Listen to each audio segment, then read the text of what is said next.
Tenemos un buen número de participantes, somos 42 personas conectadas hasta el momento. De todas maneras, esperamos aproximadamente unas 6 más. Sin embargo, les voy a pedir que por favor escriban su nombre completo, ¿ok? Para que quede grabado, lo podamos subir al Moodle como a la plataforma de YouTube.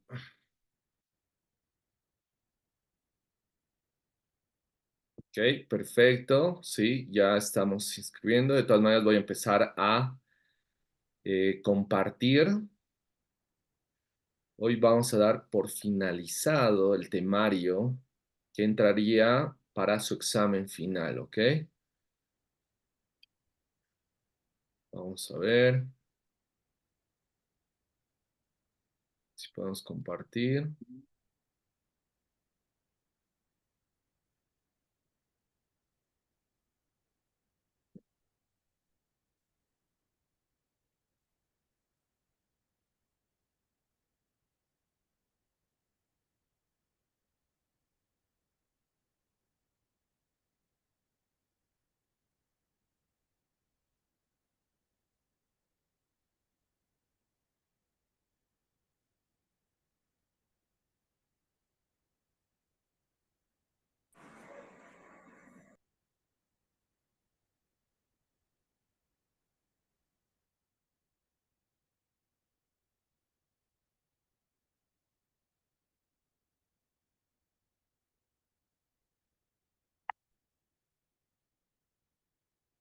Perfecto, ya. Vamos. A ver. Mm. Necesito feedback. Necesito saber si me escuchan, me ven con claridad, si el audio está bien, porque si no me responden, no podemos hacer mucho, ¿no? Sí, doctor, Sí, sí. doctor, Sí, está doctor, bien. se ve.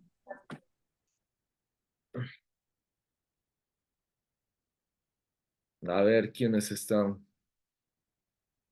Ibar, ¿me escuchas? Sí, doctor, se escucha.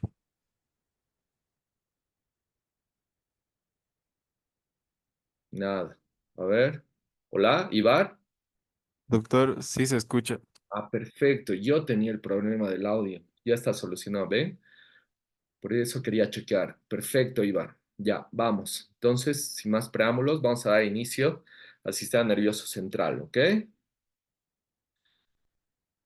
Sistema nervioso central, parte uno, ¿ok? Este tema es muy complejo, por favor pongan mucha atención. Yo sé que es árido, pero lo vamos a tratar de hacer de alguna forma dinámico. Vamos a hablar primeramente de malformaciones congénitas, ¿ok? Entonces hay que tener en cuenta, aparte de los factores genéticos, muchos tóxicos y microorganismos infecciosos tienen también efectos teratógenos y pueden causar malformaciones cerebrales. Acuérdense que dependiendo del tiempo en del producto, del desarrollo, mientras que es más temprano, va a haber mayor alteraciones a nivel del sistema nervioso central. Acuérdense que en niños también la barrera hematoencefálica es más permeable también. Entonces, a diferencia de los adultos, ya que tiene una probabilidad más de un 50% de atravesar cualquier tóxico, ejemplo, el plomo, ¿ok? En los adultos se absorbe un 15%, en niños es más del 50%, entonces la afección puede ser mayor, ¿no? Por la alteración y teratógenos, obviamente, que pueden alterar ya durante el embarazo, retardo del crecimiento intrauterino, retraso a nivel de la microcefalia, puede haber diferentes alteraciones dependiendo las toxinas que se puedan llegar a adquirir, ¿no? Entonces, acuérdense que puede haber alteraciones isquémicas, uso de drogas, por ejemplo, cocaína, que puede ayudar a producirse una isquemia a nivel periférica. Entonces, si el producto está irrigado por la madre, va a tener alteraciones en el crecimiento, ¿no? Retardo a nivel del cerebro, del crecimiento, del tamaño entre otras malformaciones. Pero vamos a hablar específicamente de algunas malformaciones del cerebro. Empezamos. Tenemos que tener en cuenta los defectos del tubo neural y son malformaciones en la línea media con afección variable del tejido neural, meninges, hueso o tejidos blandos suprayacentes. Ten en cuenta que por debajo, subyacente al hueso, tenemos las meninges, que es la dura madre, aracnoides y la pía madre, y posteriormente que protegen el cerebro, ¿no? Es un órgano vital, sabemos la importancia del mismo, entonces si hay alguna afección, va simplemente uno llega a la muerte, ¿no? Entonces va a haber malformaciones, diferentes mecanismos patógenos. Uno de ellos, el principal, es el fallo del cierre del tubo neuronal que produce defectos del tejido mesenquimatoso. Otros son defectos óseos primarios causados por un desarrollo anómalo del mesodermo axial. Entonces, va a producir ya esa obliteración de la médula espinal hacia el exterior, va a producir microencefalia en varias porciones a nivel del tubo neuronal, ¿no? Entonces, hay que evidenciar que fuera a nivel axial o proximal, ¿no? Entonces, algunas de las patologías, como sabemos, es la anencefalia, que es la malformación del extremo anterior del tubo neuronal, que provoca una ausencia de la mayor parte del encéfalo y de la bóveda craneal, ¿no? Entonces, va a haber una pérdida de la masa encefálica. Otra de las patologías puede ser un mielomeningocele, que es la protrusión, ¿no? Hacia el exterior del tejido nervioso central a través de un defecto de la columna, como se aprecia en la imagen izquierda. También el encefalocele es la extrusión de tejido cerebral mal formado a través de un defecto de la línea media craneal. Y por último, la mielodisrafia, más frecuente, es asintomático, presenta un segmento de la médula espinal desorganizado y aplanado. Entonces, no va a tener las mismas terminaciones nerviosas.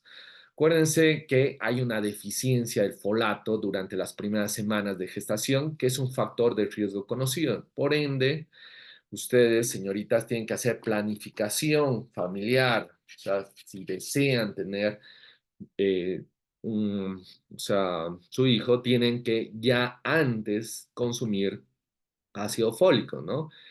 Entonces es importante y este es un riesgo conocido ante la ausencia de la ingesta del ácido fólico, ¿no? Entonces hay una eficacia completa, debe administrarse a las mujeres durante sus años fértiles porque el cierre del tubo neuronal finaliza hacia el día 28 del desarrollo embrionario. Siguiente, anomalías del prosencéfalo, ¿no? Pueden ser focales, pueden afectar a todas las estructuras y entre estas hay que ver el volumen. Megaloencefalia o microencefalia, que esta es la última, es más frecuente, se asocia a anomalías cromosómicas, fetopatía alcohólica, infección vírica intrauterina, ¿no? La lisencefalia, un menor número de circunvoluciones, van a estar disminuidas las circunvoluciones como los surcos. Se observa uno con superficie lisa, que va a ser el de tipo 1, superficie lisa, y el de tipo 2 tiene una superficie rugosa o en empedrado. Y tenemos en la imagen izquierda, en la porción superior, un bebé de cabeza de tamaño adecuado, normal. Después se ve un bebé con microencefalia y el último es un bebé con microcefalia grave. Entonces ya se evidencia que hay una pérdida de la masa encefálica. Les voy a pedir que por favor apaguen sus micrófonos, ¿no? Seguimos, va a haber anomalías del prosencéfalo, ¿cuáles? La polimicrogyria, son numerosas circunvoluciones pequeñas e irregulares, ¿no? Múltiples. La heteropatía neuronal son conjunto de trastornos de la migración de neuronas mal localizadas. Heterotopías hace referencia al lugar que no es común, ¿no? Que sería referencia a las neuronas. Y la agenesia del cuerpo calloso, agenesia que no se llega a formar, a esa ausencia, ¿no? Es una malformación relativamente frecuente caracterizada por una ausencia de los haces en la sustancia blanca que lleva a las proyecciones corticales o de un hemisferio al otro. Y eso se aprecia en la imagen izquierda, como hay una ausencia del cuerpo calloso que debería estar, porque ese es un corte eh, longitudinal, ¿no? Entonces, sagital específicamente. Entonces, deberíamos ver en la porción central el cuerpo calloso. Entonces, no se evidencia. Miren, les traigo anomalías de la fosa posterior y se los remarco con una estrella porque para mí es importante que sepan, ¿ok? Vamos a hablar de la malformación de Arnold Chiari y de Danke Walker. Entonces, afectan principalmente al tronco encefálico y el cerebelo, y hay que tener en cuenta la de tipo 2 consiste en una fosa posterior pequeña, un cerebelo deformado de la línea media con descenso del vérmix a través del agujero occipital.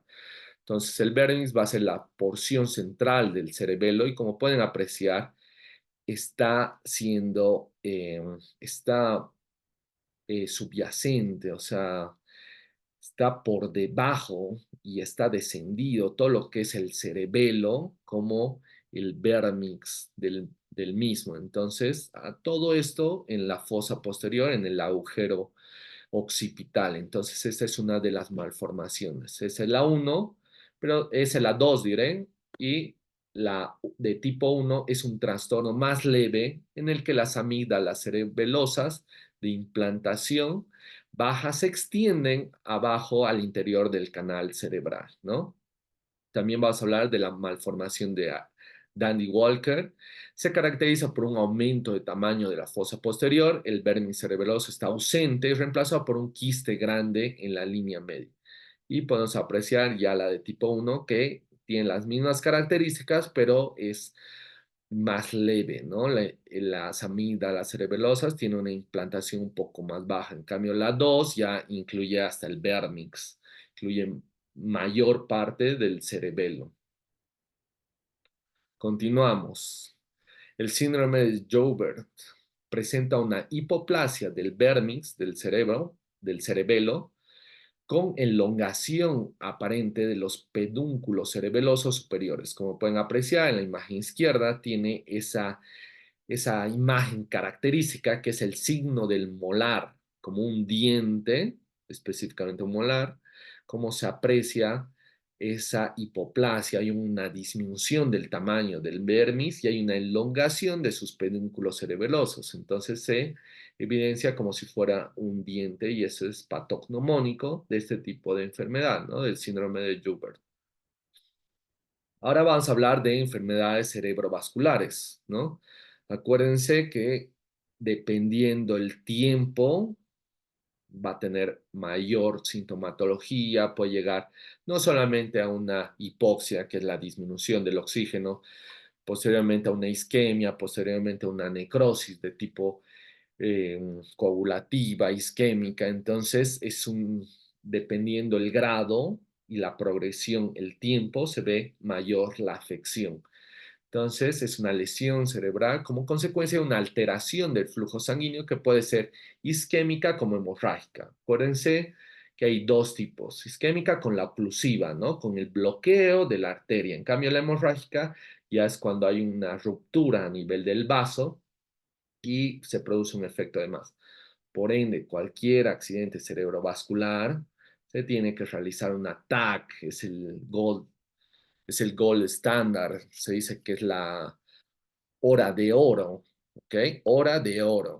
Entonces, es imprescindible hacer un diagnóstico de manera eficaz y llevar a emergencias, hacerle una TAC para ver y con contraste, sin contraste, dependiendo el lugar, ¿no? Porque no siempre se tienen. Entonces, un ictus es de inicio agudo y persistente, más de 24 horas. En cambio, un accidente isquémico transitorio es menos de 24 horas. Entonces, vamos a hablar de la enfermedad cerebrovascular, específicamente del ictus y sus mecanismos. Entonces, tienen dos mecanismos. Uno va a ser el de isquemia y hipoxia. Acuérdense que va a haber una obliteración, una estenosis, puede ser producto de un émbolo. Entonces, dependiendo el tamaño también del émbolo, es el lugar donde pueda llegar a afectar, ¿no? Porque no es lo mismo una arteria de gran calibre como una pequeña distal. Entonces, puede variar eso. Entonces, va a haber una disminución del riesgo sanguíneo, va a haber una disminución de oxígeno por alteración del riesgo sanguíneo y de la oxigenación del sistema nervioso central, del tejido del sistema nervioso central. Y el otro, como sabemos, es la hemorragia, la ruptura. Se rompe el vaso y las causas más frecuentes, obviamente, va a ser una hipertensión mal controlada. Son pacientes hipertensos que no toman, que no hacen el tratamiento adecuado, que siguen ingiriendo sal, no se cuidan. Y pueden tener anomalías vasculares, como son los aneurismas y malformaciones vasculares a este nivel. Tenemos esa imagen como de la evolución de la hipoxia isquemia en el tiempo, cómo va de horas, días, semanas, y pueden apreciar en la última fase cómo se va irrigando, dependiendo la localización y la afección de, de los lóbulos, ¿no? Entonces, ya el área más oscura ya hace referencia a una necrosis de tipo coagulativa, isquémica coagulativa, ¿no? Entonces, hay que tener en cuenta que el encéfalo tiene más del 15% del gasto cardíaco en reposo y consume el 20% del oxígeno corporal, por eso es un órgano vital, ¿no? La disminución del flujo sanguíneo puede estar causada por una disminución de la presión de perfusión, como en la hipotensión y obstrucción de vasos. Como pueden apreciar en la imagen izquierda, vista señalada con las flechas blancas, se puede apreciar ya las áreas de hipoxia, llega hasta una isquemia, ¿no? No está siendo irrigada esa zona del cerebro, entonces se aprecia así con áreas hipodensas, ¿no? Nivel del ataque. Vamos a hablar de una isquemia cerebral focal. Está causado por una disminución o una ausencia del flujo sanguíneo en la zona localizada del encéfalo, secundaria a una obstrucción arterial parcial o total. La enfermedad vascular oclusiva de grado suficiente para provocar un infarto cerebral puede estar causada por embolia a distancia o trombosis, lo que les mencionaba. Entonces puede haber un émbolo que migra, produce un ictus, una isquemia, una obliteración, estenosis de lo que sería la pared del vaso, produciendo así una isquemia en ese sector y como hemos visto, como en la anterior imagen, ya se aprecia esa área que no está irrigada, ¿no? Está hipodensa, no se evidencia y va a progresar a una isquemia necrosis, ¿no? Vamos a hablar de los infartos cerebrales. Tienen dos grupos según la presencia o la ausencia de hemorragia. El encéfalo tiene una circulación terminal, acuérdense que es el lugar terminal, no es que tiene mayor conexión, ¿no? Obviamente tiene una circulación colateral, pero es pequeña, escasa, no es lo mismo que el antebrazo, por darles un ejemplo, ¿no? O a nivel del abdomen. Entonces, los vasos, los infartos cerebrales oclusivos no son hemorrágicos al principio, siendo estos pálidos y anémicos, y eso se aprecia en la imagen A, donde a este nivel ya se evidencia las áreas que no están irrigadas. Esto se aprecia en la autopsia, ya post-mortem, se puede identificar el cerebro. En los patólogos es importante. Nosotros hacemos muchas autopsias durante la especialidad. No solamente son de adultos, también vemos pediátricos, vemos malformaciones cerebrales, pero esto es importante para nosotros y el cerebro es friable por naturaleza. No sé si alguien tocó un cerebro fresco, pero es muy friable, gelatinoso, resbaloso. Entonces, nosotros lo dejamos fijando aproximadamente unas 3 semanas, imagínense, para llegar a un diagnóstico final forense se tiene que esperar más de un mes, porque se tienen que hacer cortes de Charcot, como es el caso en esta imagen, para evidenciar todas las áreas del cerebro. Entonces, es lo que más tarda. Lo demás se puede agilizar, pero el cerebro es lo que más tarda, ya que es un órgano muy friable, noble, entonces es gelatinoso, por ende tiene que tener mayor tiempo de fijación, ¿no? No solamente al formol 10%, se incrementa un poco más, 10, 20%, para que tenga una mayor eficacia. Como pueden apreciar en la imagen derecha ahora, son estas áreas donde son áreas ya terminales, necróticas, donde no hay un tejido viable a nivel de la macroscopía. Ya se aprecia la zona blanca, la zona gris y la isquemia, estos focos necrohemorrágicos, como se aprecia, eso también se realiza un porcentaje. Y no solamente eso, progresa, ¿ok?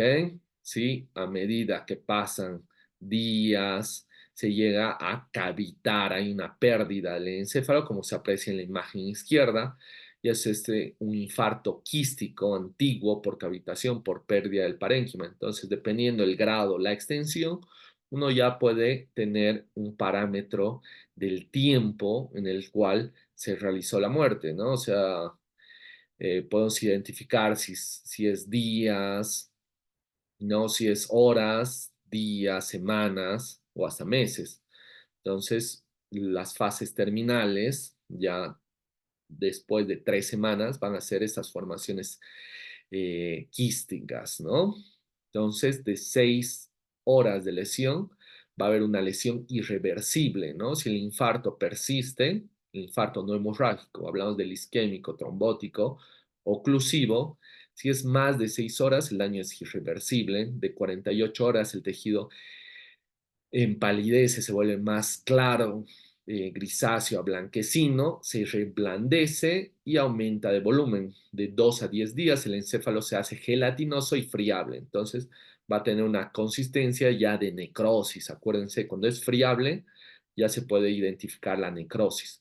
De 10 a 21 días, hasta 3 semanas, el tejido se licúa y se forma una cavidad que sigue expandiéndose. Entonces, cuando hablo de que se licúa, es una necrosis licuefactiva, acuérdense, ¿no?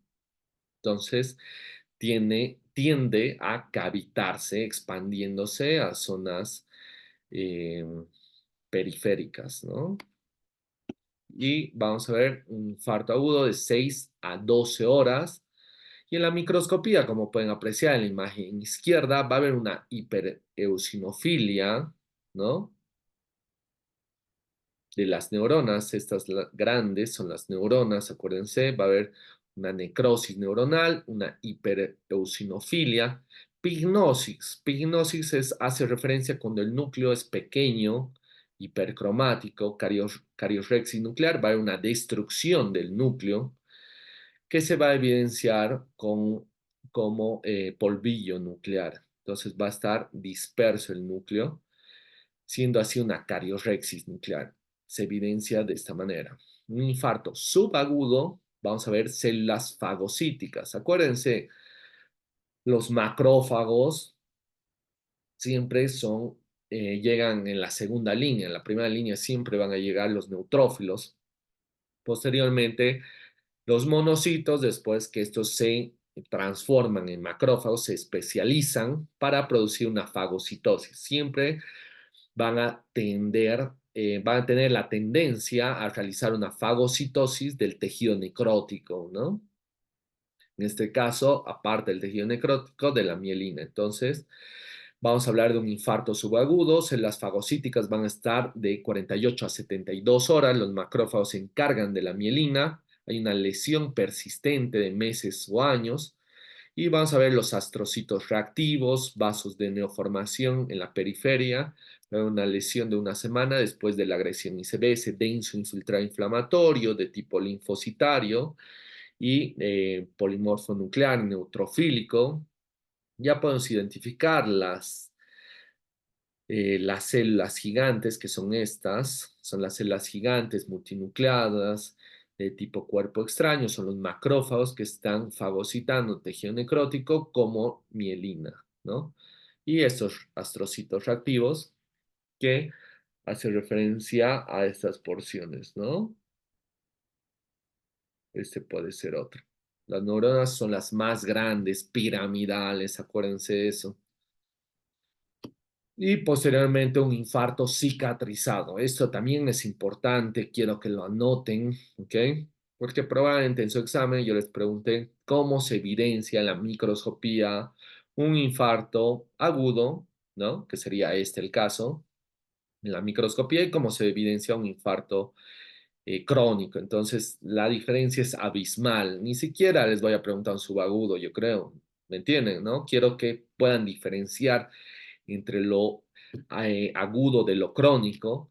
Entonces, ¿qué veríamos? Tejido cicatrizado, ¿no? Vamos a ver fibrosis de por medio, fibras densas, tejido conjuntivo perivascular, red densa de fibras gliales mezcladas con capilares nuevos. Va a haber vasos de neoformación tratando de irrigar esa zona, va a haber angiogénesis, va a haber la generación, la producción de nuevos vasos y tejido conjuntivo perivascular. Y eso se aprecia de esta forma, ¿no?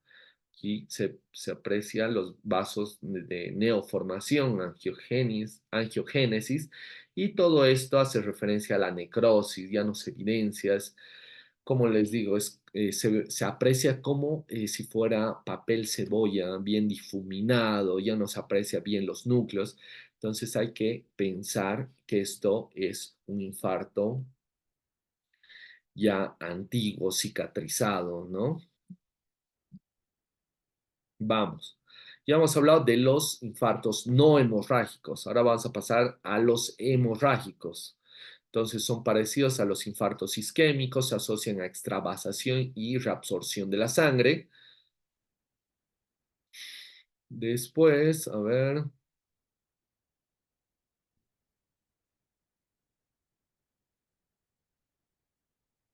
no sé, un segundo, quiero ver esto. Mm,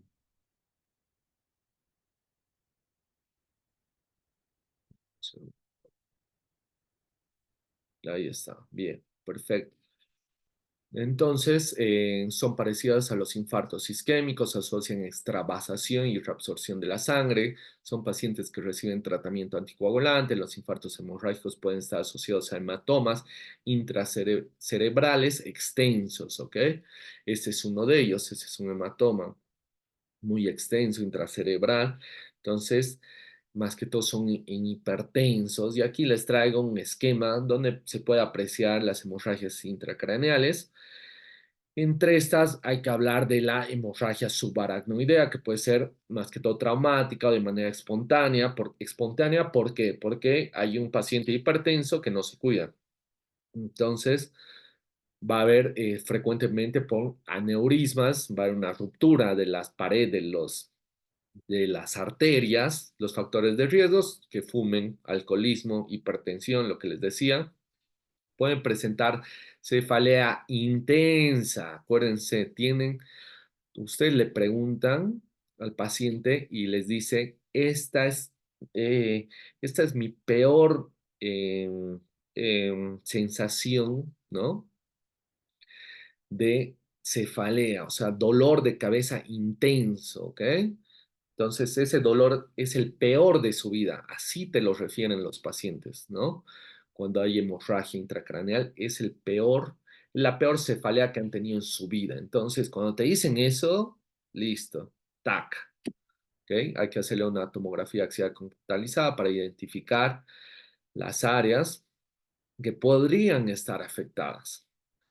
Y esto es de examen, ¿no? Examen, a en todos los exámenes les preguntan esto, ¿no? Porque les hacen pisar entre lo que sería la diferencia de un hematoma subdural, que es la ruptura de venas, de las venas puente entre el cerebro y los senos durales, etiología traumática, toma de forma de media luna, ¿ok? Entonces, como pueden apreciar, tiene forma de media luna.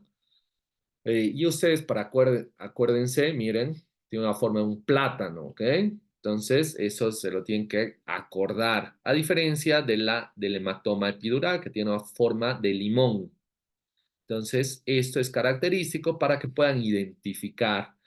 y diferenciar de un hematoma subdural como un epidural. Entonces, el epidural presenta una lesión de la meningia media por trauma y una pérdida transitoria de la memoria que se recupera para volver a sufrir un deterioro del estado de alerta, lucidez intermedia. La clínica deriva de una herniación uncal y puede formar, y tiene esa forma biconvexa. Eso es característico. Les preguntan, ¿tiene forma biconvexa el hematoma? Entonces ya puedes identificar que sea un epidural. Y si te dicen que tiene forma de media luna, es un hematoma subdural. Entonces esto les preguntan siempre en todos los exámenes. Porque acuérdense, si diagnostican esto, pueden identificar, salvar vidas. Entonces es esencial que ustedes lleguen a saber esto y poder identificar. A diferencia de una hemorragia intraparenquimatosa, ¿no? Entonces ya estaríamos hablando de una ruptura súbita de una arteria intracerebral por una hipertensión, angiopatía amiloidea. La hipertensión es el principal factor de riesgo en este tipo de casos, ¿no? Las hemorragias pueden localizarse en cualquier parte del cráneo, fuera, dentro del encéfalo, como es este el caso.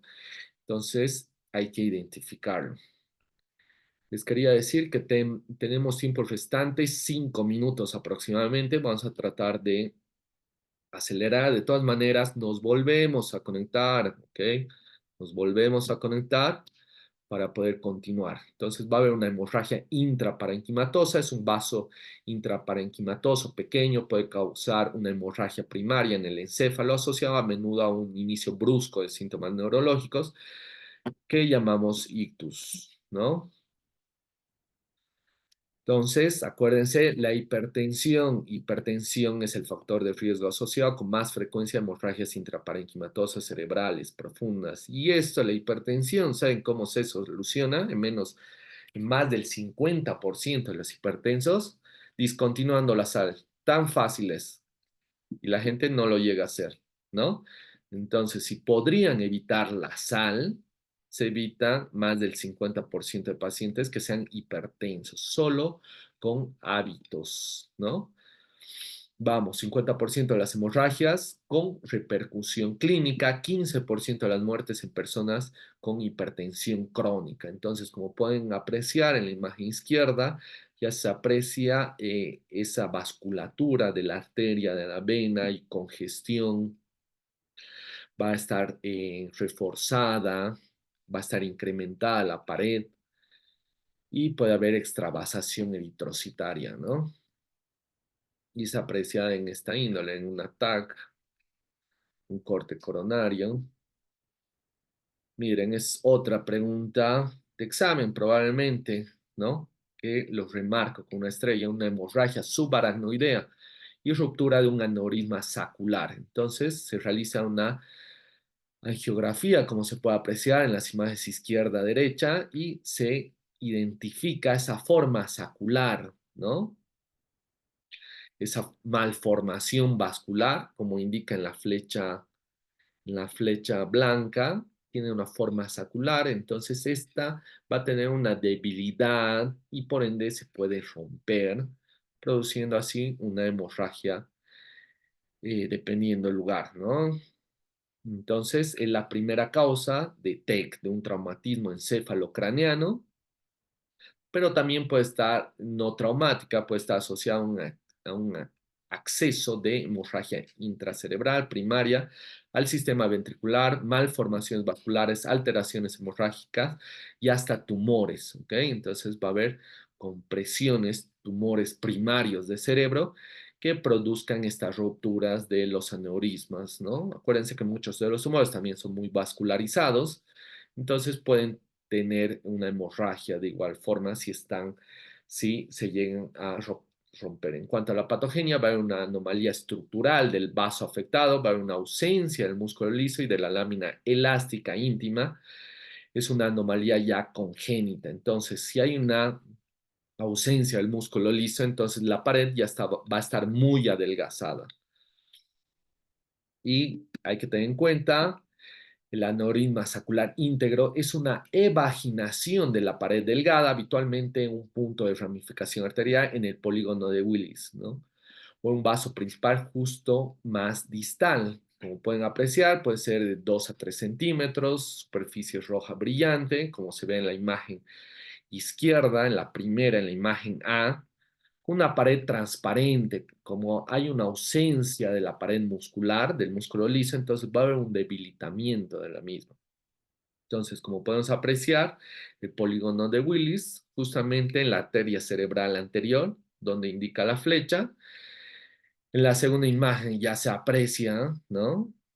El gran tamaño sacular y en la microscopía se evidencia ya esta fibrosis, ¿no? De la pared, como tiene forma de saco, bien distante, elongado, ¿ok? Entonces, eso es todo, la primera parte. A continuación vamos a continuar con la segunda parte.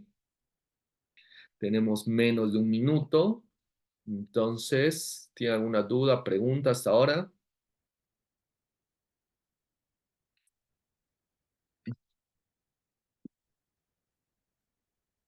Doctor, yo tengo una pregunta.